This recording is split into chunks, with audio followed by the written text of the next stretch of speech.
So, have you been to the ocean before? Yes. Okay. So, like when you watch a cargo ship or just any boat go over the horizon, why does the bottom disappear first and the top? Great question. We will get to that. We'll get to that. We've got a slide about Yeah, it. we're gonna. We wanted to. What'd you say? We've got a slide about Yeah, we it. got a slide about that. We'll come back to that. We got some stuff we want to cover before that. So at least we got someone who's done it. Yeah, with those maps, China ones, we can see that they're messed up. We can see the maps don't align. Why isn't that the case with the rest of the world? Is China just We're going to talk about bad? that. We're going to talk about that. Okay. So go ahead. This is Google Maps, and if you look closely, you'll actually see like lines on it. You can see that there's lines like almost like it's folds in a map, but this is Google Maps from satellite view.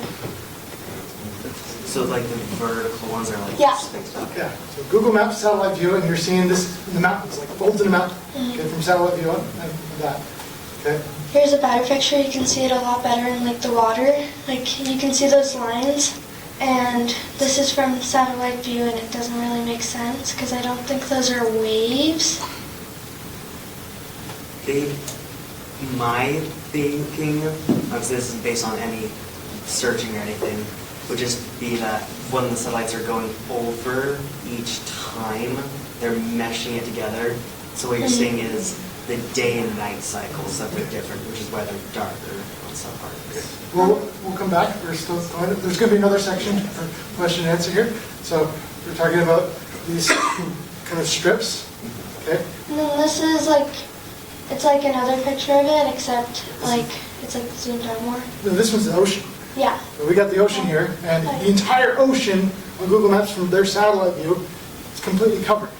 Yeah, no, like I think that it should look more like the last picture instead of like this clay thing.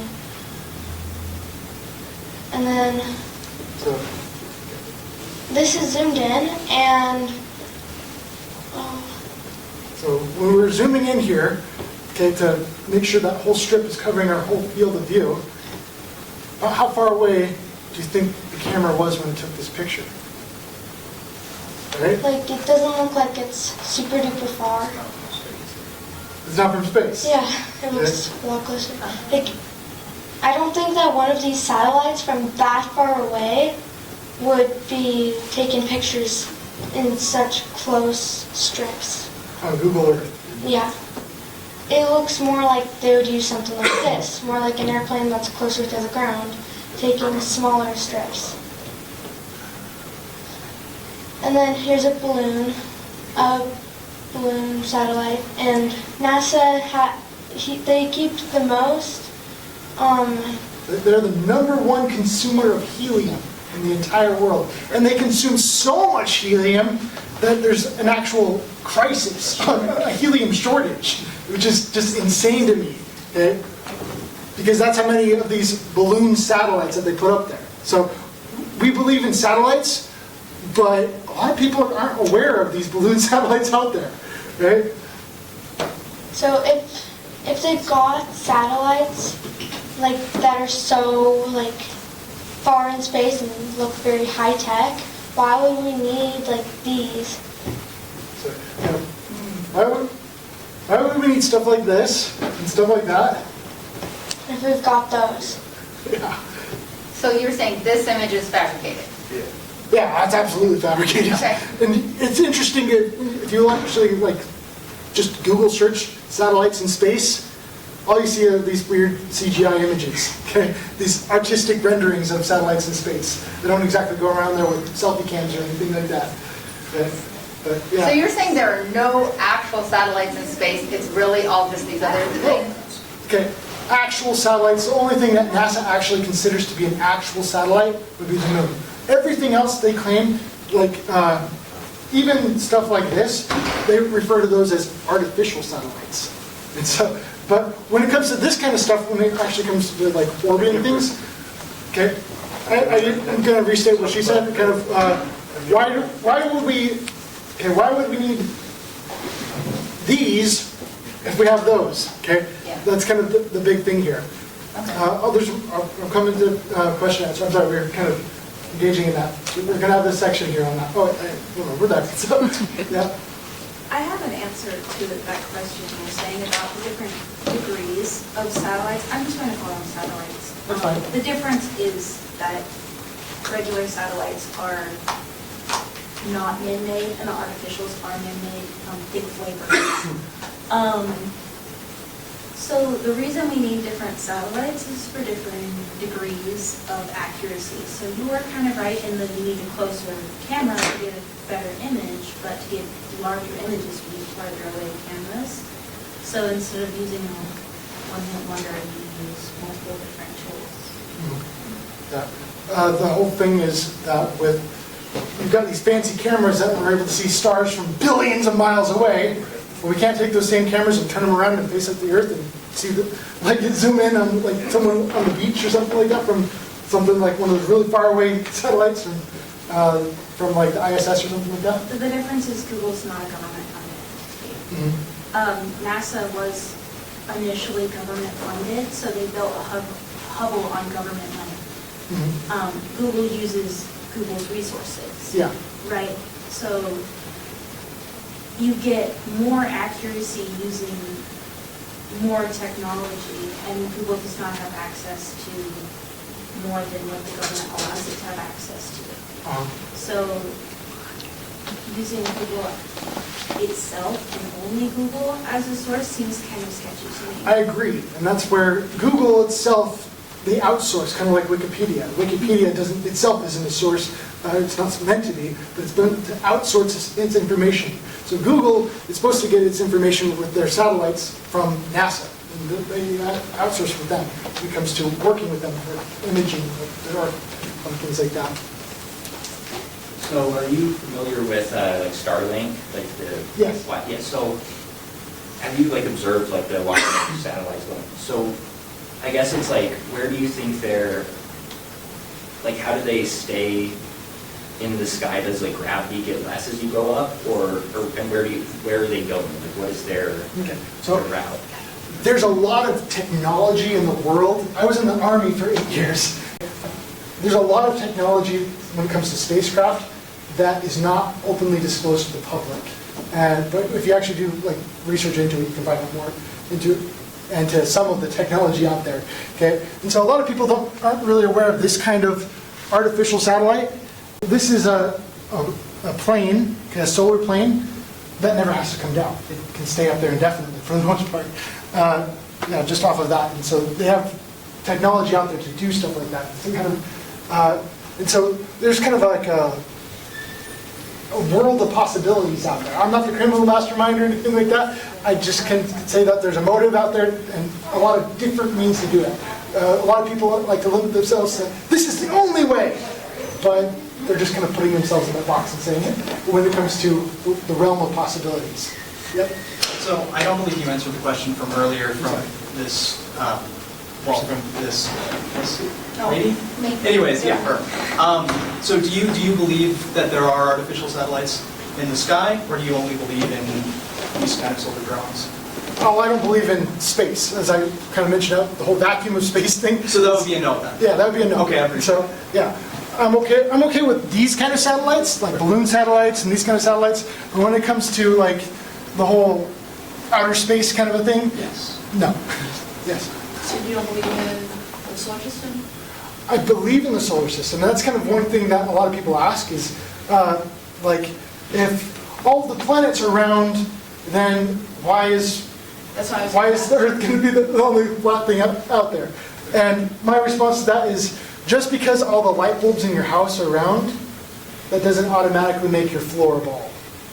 Or, yeah, just because all the light bulbs are kind of spherical, that doesn't mean your floor is spherical. Yeah. If you don't believe in space, where are you putting all the stars and the sun and the moon and all the extraterrestrial objects? In heaven, in the firmament. So in the firmament or above the firmament? Like within it, like where God dwells. So the firmament is really vast and wide? Yes, yes.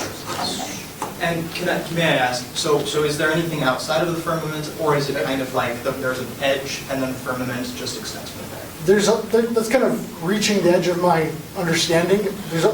Heaven is a place that I do not understand. Yeah, that's So you kind would of say outside that you my don't understanding. understand Huh? So you would say that you don't necessarily understand it? Like you don't have Yes, an I idea? absolutely admit Totally fine, that. totally fine. I don't understand that. And heaven is outside my scope. Who does? Yeah, exactly. Well, What because what he's saying are just questions that he's presenting to everyone, for everyone to question. So I'd be curious to know, do you know? Does Do I know anyone? what? Do I know What you just asked. Specifically, like what do you mean? Well, what you just asked. What did you just ask him? I wondered if you knew what was about the, if there was Exactly, about so the do you know? Yes, because I don't believe in a flat earth, I believe in a sphere. Okay, so even if it's fair, So you're what he's saying is, he's presenting questions for all of us. Yeah, and I'm asking him if he believes if there's something about the firmament. Well, that's back to the theological, and. That's not theological, it's a question about what he's presenting. Perfect, so the question was asked to you.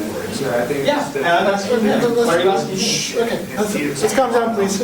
I'm just I'm not trying to saying, be- these are good questions for everyone to wonder. in the first. You're right, I agree, and that's why I'm asking you the questions, why are you asking me the Yeah, question? exactly the same as you are asking him, that's all. We're not trying to get all heated They're here. great questions, I mean, who has the answers? I think the approach to take is that he's presenting questions that are great for everyone to wonder, find out, and continue this question. Yeah. Like asking me that question is kind of like asking you what's beyond the edge of space. Like even like in the globe model, okay, the heliocentric model, is space infinite?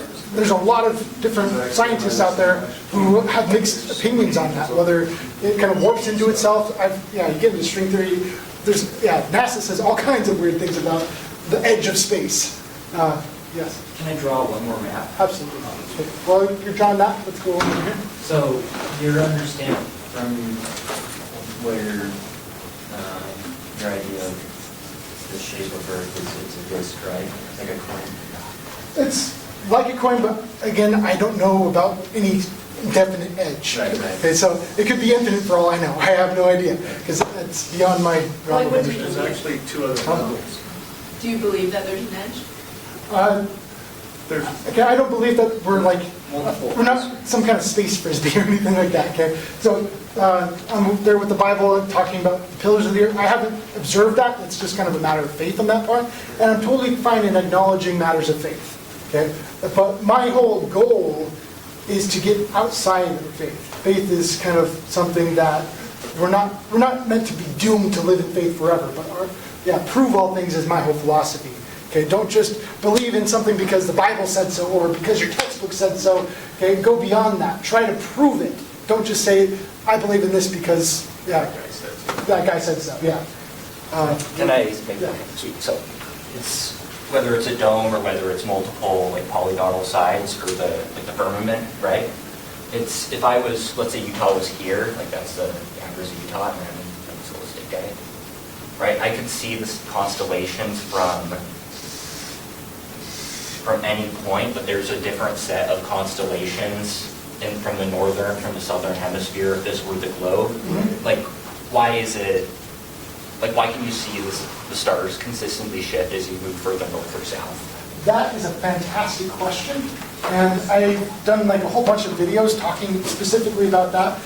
Some people like to put like a light bulb above a flat surface, and if you put a light bulb above a flat surface, all of a sudden the entire thing is lit up.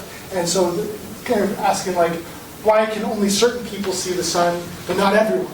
And I think that's kind of what you're asking a little bit. It's not just the sun, but you can go with Polaris. Like the Southern Okay, Cross. why can't we see the Southern Cross from the North Pole, things like that? That one's kind of an easy one. We're kind of getting a little bit further away from that, the satellites and GPS, but I can answer that one really quick, but not quite into the depth, because there's a lot more into it that I wanted to get to. That I got, when it comes to answer, that's kind of a big answer, is what I'm trying to say. But the simple answer is we live in an atmospheric environment, and okay, we've got this solid barrier above our heads. Exactly, I can't describe the shape perfectly. You hit exactly where it comes down, touches the ground, exactly how high it is. There's a lot of questions I don't know about it, but the whole thing with the vacuum thing, that tells me that there's something there that's keeping the atmosphere in. But anyways, the matter, light travels through matter, And that matter affects the way we see things over distance. And so there's clouds in the atmosphere, okay, especially over a long, long distance, okay, I like to refer to it as atmospheric opacity. And the greater amount of atmosphere you look through, the thicker it ends up being, the more cloudy it gets. And so there's a reason why when you look out on the horizon, if you look straight up in the sky, the sky is a lot more bluer. But if you start to get closer and closer to the horizon starts to become more and more white because you're looking through a lot more atmosphere. It becomes thicker and thicker. And so the atmosphere can actually cause things to get blocked out. So the stars, for example, can get so far away that happens. But it's not just that. There's a whole bunch of other aspects to it, kind of like refraction. When light travels through the atmosphere, it bends. And if light can't reach you, you can't see it. And so we have a limited amount of range for the light from the stars to actually be able to reach because it bends and hits the ground before it can reach you. I've got a ton of videos on that one, but that's kind of, again, outside the parameters of specifically what we're talking about. Is there something I could go and read that goes into more depth? Yes.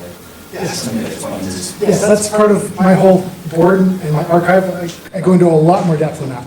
Yeah, I've done a bunch of videos on that one, I promise. Do you have a YouTube channel? I do. My YouTube channel name, I've got two, actually. I've got Abolish NASA, which is kind of my home base, which is just me, kind of, and my family kind of talking about it there. And then I'm also one of the Globebusters, and that's kind of more of the teen channel. And where we do kind of more of a podcast thing, like once or twice a week. Right now it's kind of like summer vacation, we're all kind of doing stuff, but we're going to be taking that up again really soon in the next week or two. We got like 72,000 subscribers with Globebusters, more than that. But yeah, I want to kind of take a moment to focus in on the horizon. Okay, a lot of people claim that they can see the curvature of the Earth from a plane. My neighbor said that he could see the curvature of the Earth from a boat. Okay, he went out on a cruise ship and said, I can see the curvature of the Earth from a boat. So therefore the Earth is a globe. And so when it comes to the curvature of the Earth, you've got to have curvature going this way, and you also have to have curvature going this way. So boats kind of appear to sink out in the horizon, and we also have, if you have curvature going just one way but not the other, then you have the toilet roll Earth theory. Okay? You got a cylinder. You have to have curvature, an equal amount of curvature going in both directions. So what I like to do, I like this hula hoop as an example to represent the horizon. I'll hand this to you. Okay? So this is a really important principle. Okay? We talked a little bit about sextants, about how sextants rise up to eye level. Okay, that's how they end up working. And so we see the horizon all around us at eye level, okay, all the way around us. Okay? If you're someone who claims to see the curvature of the Earth from a plane or from a boat, and the horizon's way up your eye level, let's bend that just a little bit. Okay, just a little bit. You see a little bit of curvature in there. Okay, let's turn around so people can see in back of you. What's going on in back of you with the horizon? Now you got eye level curvature up in front of you, but the horizon in back of you ends up dropping significantly. Let's get a little bit more curvature. Is this in a plane or a boat? What? This could be anything, okay? Someone out there who's claiming to see the curvature of the Earth, this is kind of an expectation. If you see a curved horizon out in front of you, then the horizon in back of you must be lower. Okay? You can't have it all the way around unless you drop the whole horizon down like that. But when you do that, then you've got to be like really high up above the globe, okay? If you're to see that. So this is like, a huge principle regarding that. Yeah. Sorry, I've got another thing here. So this is another really important aspect concerning determining whether or not the horizon actually is at eye level. That's kind of an important deal. So I went to a hotel and I took this example of 1-point perspective. And I put this eyeball paper right in front of my eyes, and I backed up in this hallway, a hotel. As you back up, 1-point perspective will actually show that all the lines in the room will end up pointing right to that dot, okay, right to that eye level. And I went and did this again from the kneeling position. This is kind of a cool little aspect that, like, I learned 1-point perspective in art class.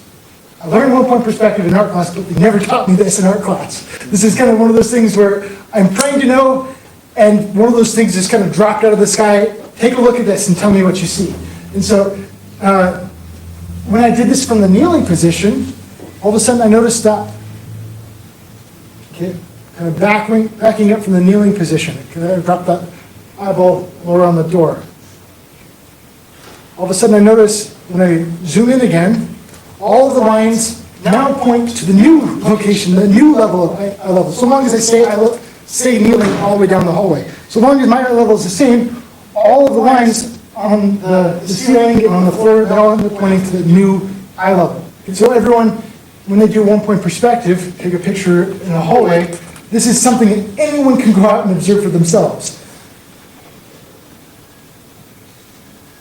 So I'll just kind of move on. So this is looking at a beach, standing under a pier or a dock, and you can see all these little lines. And so long as that whole thing is eye level, you'll notice that it all points right there to the horizon. That right there is signifying that the horizon is at eye level.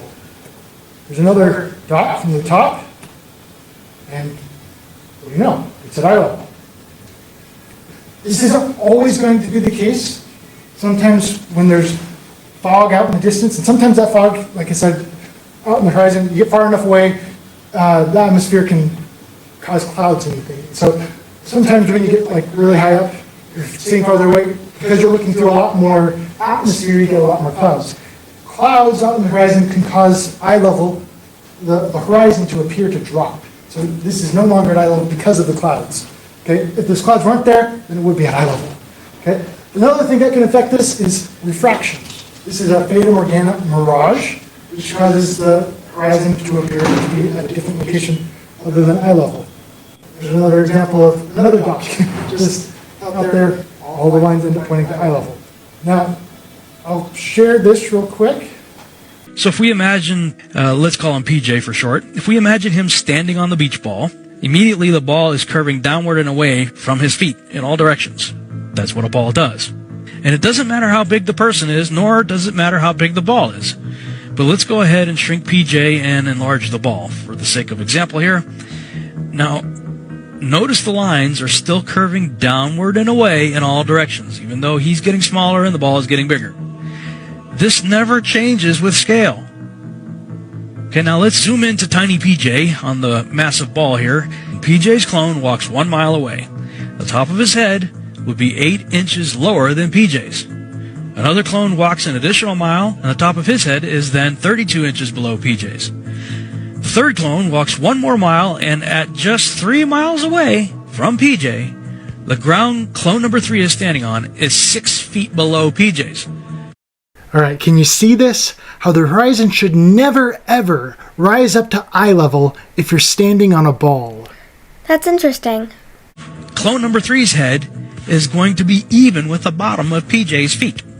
Now, I'm not trying to see whether or not the person can see the other person. The ground level is the issue that I'm focused on with this example. Because if clone number 3's ground is 72 inches below the ground that PJ's standing on, it's going to be physically impossible for PJ to look straight ahead or to the left or the right or behind him and expect to see the horizon at his eye level. That's because the horizon would be down and away from you if the Earth was a ball. The blue circle at the top of the beach ball here, that's the visible horizon. So from whatever point you're standing on, in 360 degrees, that line is going to be the same. But that only works if you're looking down. I don't care how big the ball is. I don't care how small you are compared to the ball. If you're standing on the ball, from that point outward is receding downward at an exponential rate, which means you can never look out to this mystical circle out in front of you at eye level. It can't happen. While in principle, it sounds good, looks good, it does not exist in the observable, testable, and repeatable example of reality. According to Pythagorean math, the 25,000 mile circumference ball Eratosthenes invented does not allow for us to ever be able to see the supposed edge of a horizon that presents itself at eye level. He says always, but as I pointed out with the atmosphere, I won't say always. I'm not going to make that big of a claim, because I acknowledge that atmospheric effects can affect where our eye level is. So I'm going to go back here, and this point, there it is. Okay, so kind of going back to our hula hoop. So our hula hoop, his whole point here is that on a ball, the ground, our horizon has to go down and away from it, not rise up to our eye level. And I have had some people claim that, oh, well, it's only just a little bit. Like, if you were to actually say that, that's, how much curvature should you expect to see, or exactly how far down is it supposed to be from eye level? Some people will say, oh, well, if it's just from that picture there, it's only going to be like a pixel. That's how low it's going to be. Because you got a person who's like a couple miles away, they're going to effectively shrink. And so some people say that. But if that's what their claim is, I want you to think about this whole hula hoop example, okay? If you drop that whole thing a pixel down, how much curvature are you going to see? If it's only one pixel going down from eye level, you're not going to see any curvature. That's the whole thing with the whole thing. Questions, comments, or rebuttals on that?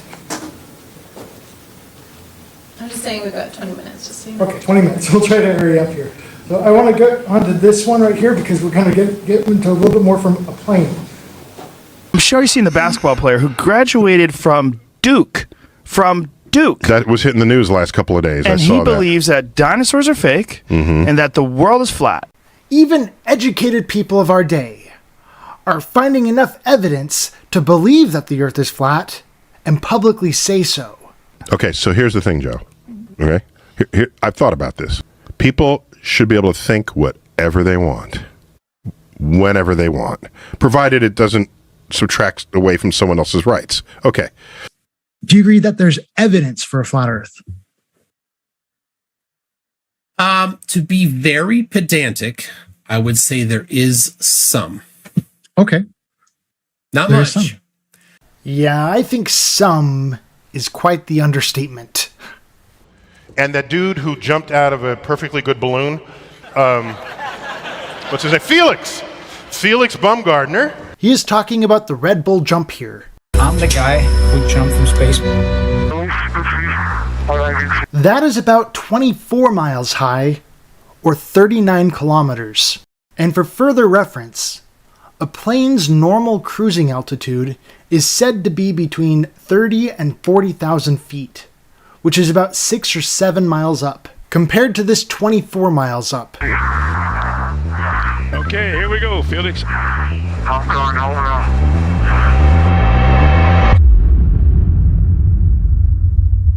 The images when they showed Felix Baumgartner, where he's prepared to jump, you see this curved Earth.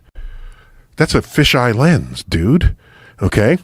Fisheye lenses take horizontal lines and bend them convex when you're above the midplane of the photo. In order to gather in more of the image. Correct. That's the only way you can distort it to fit it onto a flat plane. Because it's looking at a full sort of 360, 180, all right, and it's trying to get it in. But what happens if you take that horizontal line, the horizon, and put it below the midplane of the camera? It then bends the other way. You can see that happening right here.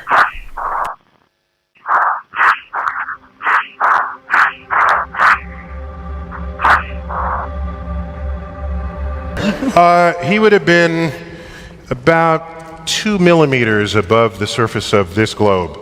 That's his edge of space jump.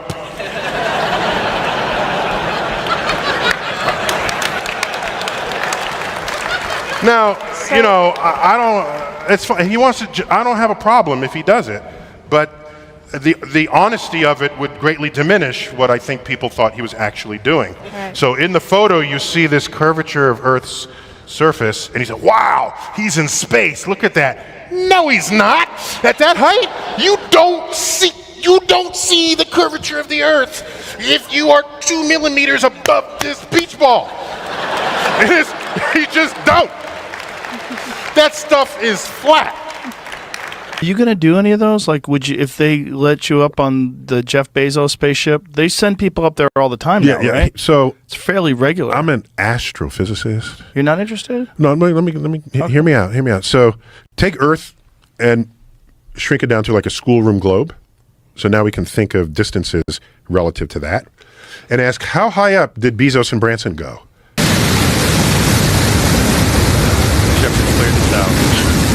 If you think that looks real enough to believe. On our way to space with our first human crew. Go, Jeff, go. Art, go, Molly, go, Oliver. You are going to space.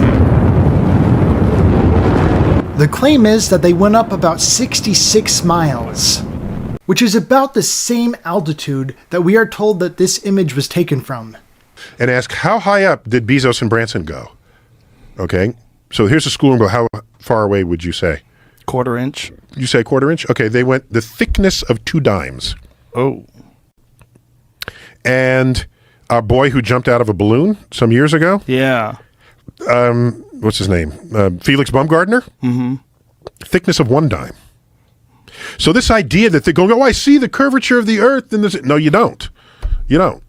The world-renowned astrophysicist Neil deGrasse Tyson was saying that you don't see any curvature 24 miles up, and you still don't see any curvature 66 miles up. I'm sorry. Did Jeff Bezos doesn't see the curvature of the Earth? You will see the edge of the Earth. The apparent horizon, which you can see from the ground. But ask how far away is your horizon when you're only that high up. You can just look at that. Go to the schoolroom globe, go 2 dime thicknesses up, and then draw a line to ask how much of Earth do you see? You'll see a circle, but that's a circle cookie cut out of the larger sphere. If you can't see the curvature of the Earth from 24 miles up, and you can't see the curvature of the Earth from 66 miles up, don't bother telling me you can see the curvature of the Earth from a plane, like Mythbusters did in their episode Flights of Fantasy. This is officially the highest above ground I have ever been. Time, I'm going to speed this along here because I want to point out a really important testimony. So we have Katy Perry, who recently did this whole Jeff Bezos adventure there. I was going to share a little bit. She kind of it's been all over the media lately, especially with this whole thing with the door. I'm not going to get into that today. As it gets down, she starts to open the door, and it kind of feels like a flimsy pop-up tent, and then all of a sudden, oh wait, you're not supposed to come out yet, and so they close it back up, and then it's Bezos or whatever, someone comes up and, oh, I've got the tool, now I'm going to let you out. Okay, that's not what I want to talk about. I want to talk about William Shatner. Okay, William Shatner, he was Captain Kirk in the Star Trek movie. He went on the same trip. Okay, and you got to hear his testimony on this, because I thought it was well worth remembering. What was the hardest part on that journey when you went to space in 2021? What was the toughest part about it? Well, they fuel the rocket with hydrogen. And I have, and I'm sure almost everybody, have seen innumerable times the film on the Hindenburg tragedy, burning, the humanity of it all, people running. Have you seen the Zeppelin burning? I've seen footage of it, but not with my own naked eye. So you've seen this burning 300-foot vehicle and the people running away and the announcer being hysterical. Well, I've seen that innumerable times. You know what's burning? The hydrogen? Hydrogen. The hydrogen in the lighter-than aircraft is burning. And that's what's in the rocket that I'm sitting on top of. Made me very nervous. And can you confirm that the Earth is round? Because there's been a lot of talk that the Earth is flat. Are you able to tell that from space? No. I have not seen complete proof that the Earth is round. There is a pancake store near me that makes very flat pancakes. You can put stuff, jam, honey on the pancake. It's flat. It does not look unlike when I look out the window and see the flatness of the Earth. You can't tell me that it's round with any great proof, other than somebody said, "Oh, I went around it." Well, that's their journey. My journey is, as far as I'm concerned, the Earth is flat. Interesting. If you want to hear more great stories with our guest, William Shatner, go to williamshatnertour.com. As far as I'm concerned, the Earth is flat. That was a really powerful testimony right there. Somebody who claims to have gone 66 miles up. If you can't see curvature of the Earth from 66 miles up, again, don't tell me you've seen it from a plane. Don't tell me you've seen it from a cruise ship. So maybe, just maybe, do you think the Bible might have just been right all along? I think so. I think the Bible was right all along. I think there's been plenty of evidence on that. Any final questions, comments, rebuttals? One thing I got to say to just finish it off is that people that call themselves true Christians, but yet they believe in a globe earth, but yet it says so many times in the Bible that it's flat, non-movable, but yet you sit and say you're a Christian and you believe in the Bible, but yet you don't believe in the Bible because you believe that we're sinning. There's a lot of people out there who have different interpretations of it, and yeah, that's kind of, yeah, I grew up Christian this whole time, never believed in the globe until I started to research this, and it was the science that really kind of got me to understand kind of how to interpret the Bible. You just said you never believed in the globe. I believed in the globe before I started to research. That's it. Before I actually started to treat it with skepticism. Critically think for Yeah, started to critically think for myself. And all of a sudden now, wow, the Bible makes a lot more sense to me now. It really opened my eyes. And I thought it was interesting how, looking back on my college experience, you've got a lot of ground to cover and a lot of amount of time. I've never finished an entire textbook in the course.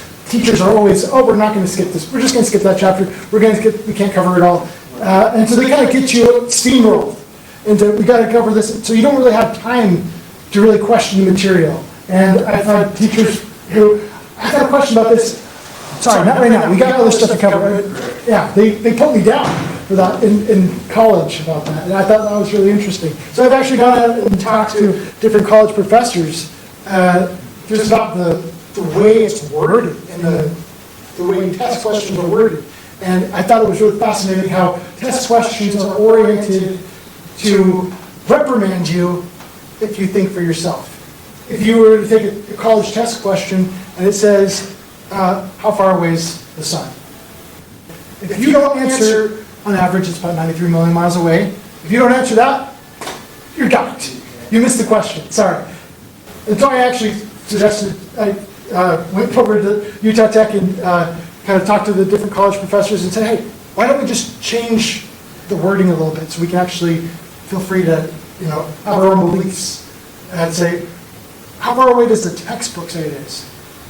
Just make that tiny little change. Now I'm free to think for myself. He said that kind of thing was infeasible. Even though he was the one writing the test. He said, it's just not feasible. I'm not going to do it. Yep. So one thing that's been bugging around my mind about the vacuum, why does space necessarily have to suck? I don't claim space sucks. That's not how vacuums exactly work. Yeah. So why necessarily does our atmosphere, if there was no firmament, would it just explode? Exactly the mechanics as to what causes that balloon to expand in vacuum, the whole the absence of pressure. I can't really get into all that with you right now.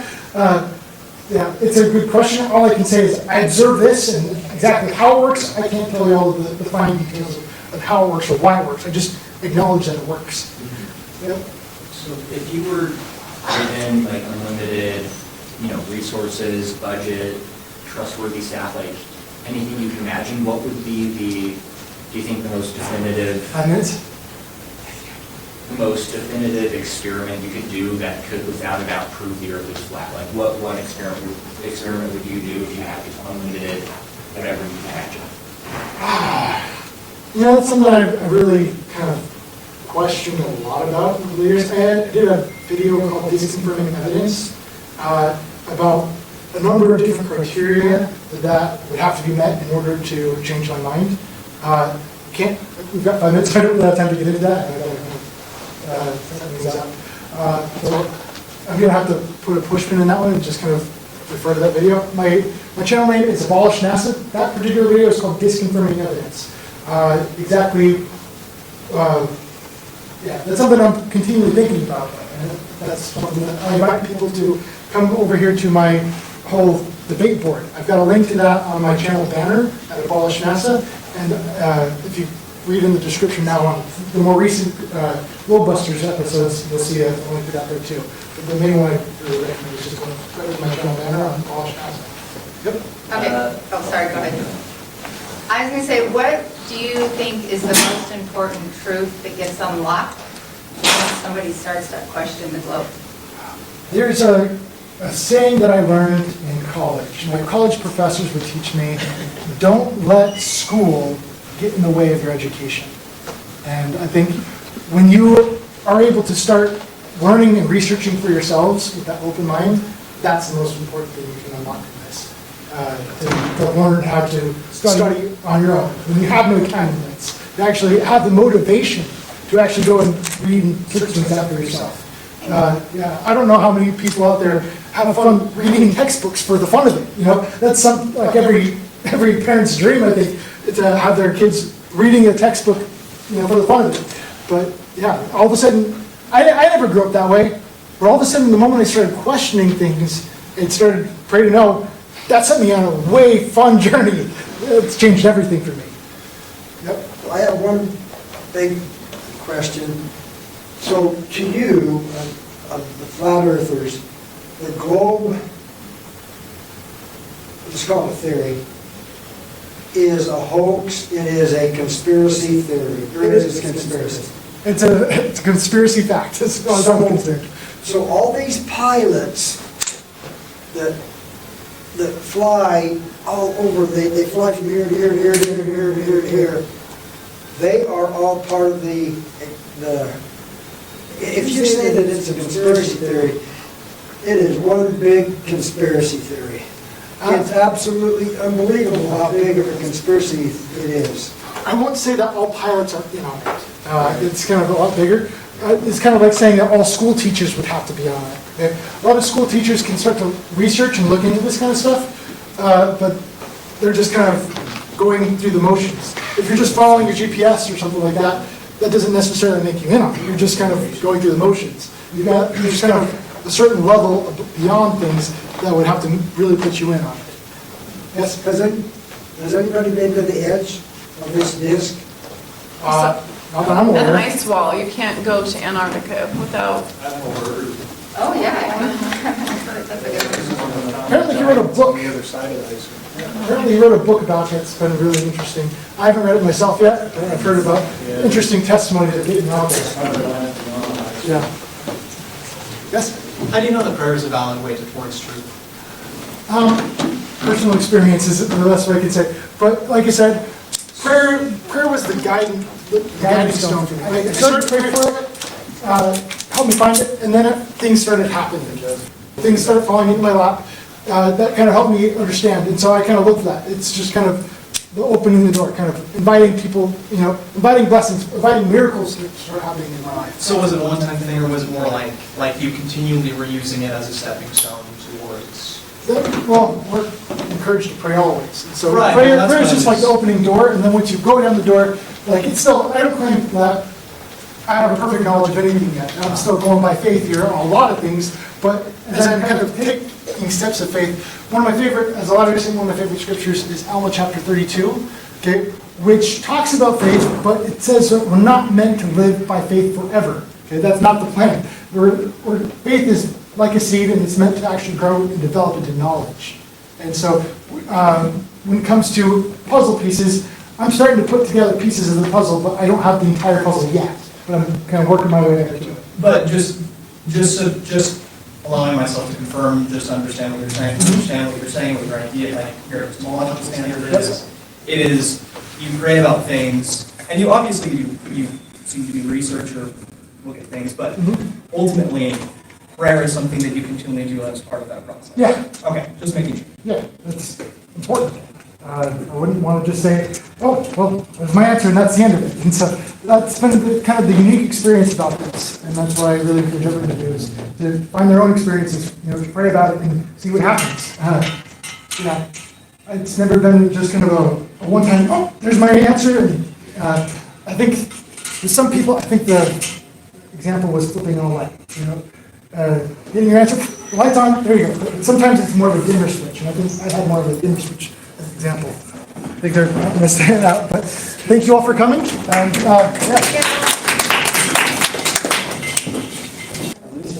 Great job.